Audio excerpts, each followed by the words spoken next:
네, 코로나19 재확산이 세계 곳곳에서 뚜렷해졌습니다. 미국에서는 남서부와 중서부를 중심으로 신규 확진자가 다시 상승세를 보이는 가운데 독감이 동시에 유행하는 이른바 트윈데믹이 현실화할 수 있다는 우려가 커지고 있습니다. 네, 유럽에서는 재확산을 막으려는 지역별 봉쇄령이 속속 발령됐습니다.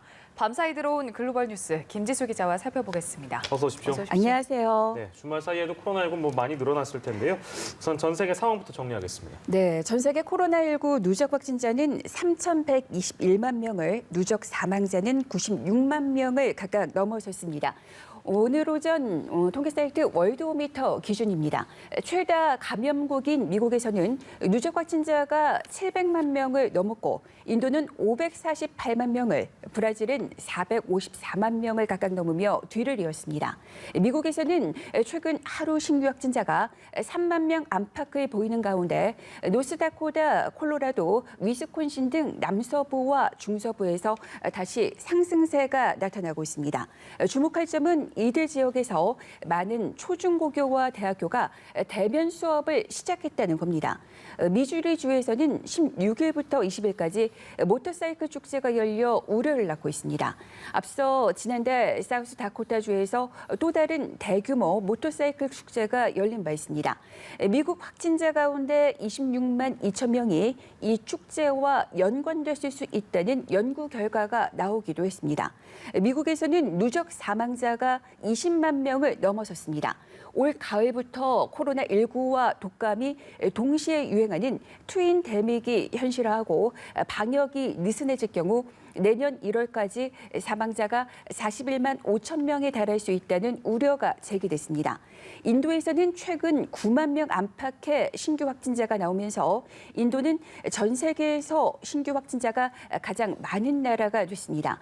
인도는 5주 이상 매일 세계에서 신규 확진자가 가장 많은 나라가 됐기 때문에 이대로라면 몇 주 안에 미국을 제치고 누적 확진자가 가장 많은 나라가 될 것이라고 전문가들은 예상했습니다.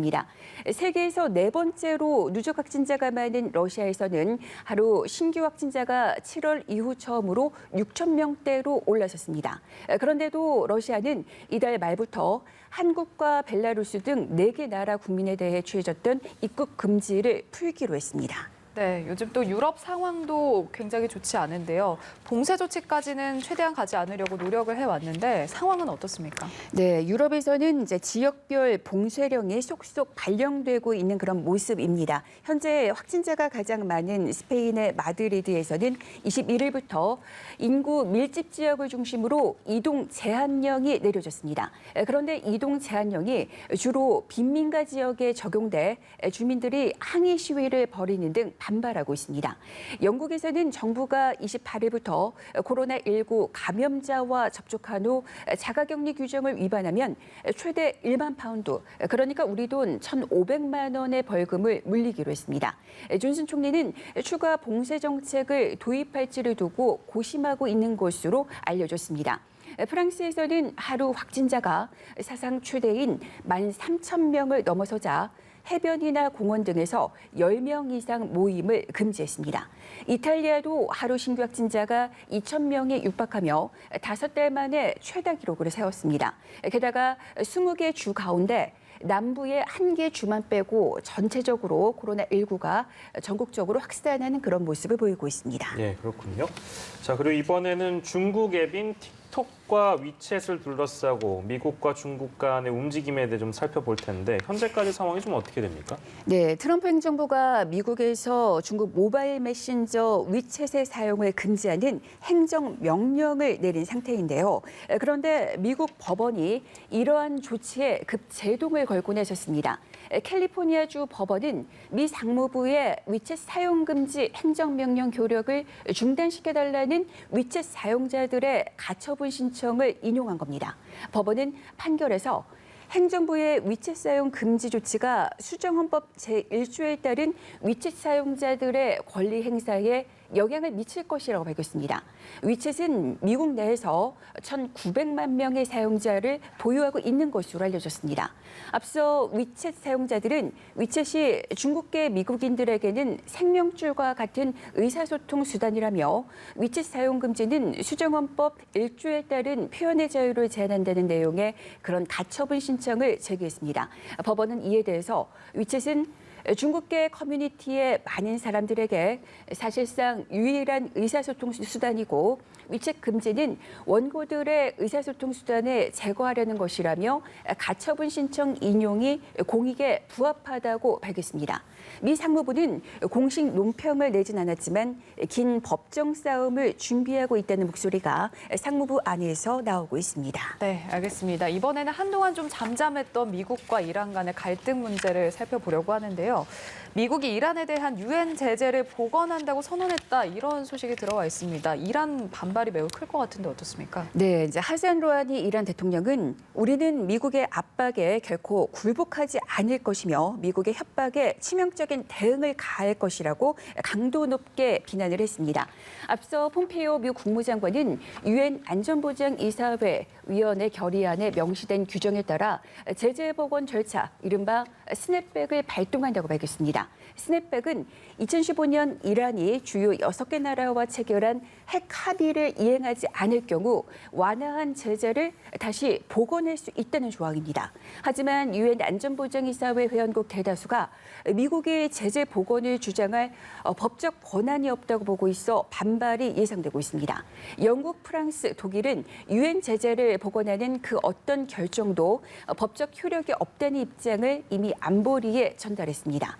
이런 가운데 이란이 북한과 장거리 미사일 프로젝트 협력을 재개했다는 미국 고위 당국자의 말을 인용한 로이터 보도가 나왔습니다. 이 당국자는 양국 간 협력에 중요 부품의 이전이 포함된다고 했지만 이 공동 작업이 언제 처음 시작됐고 중단됐는지, 그리고 나서 다시 시작됐는지는 언급하지 않았습니다.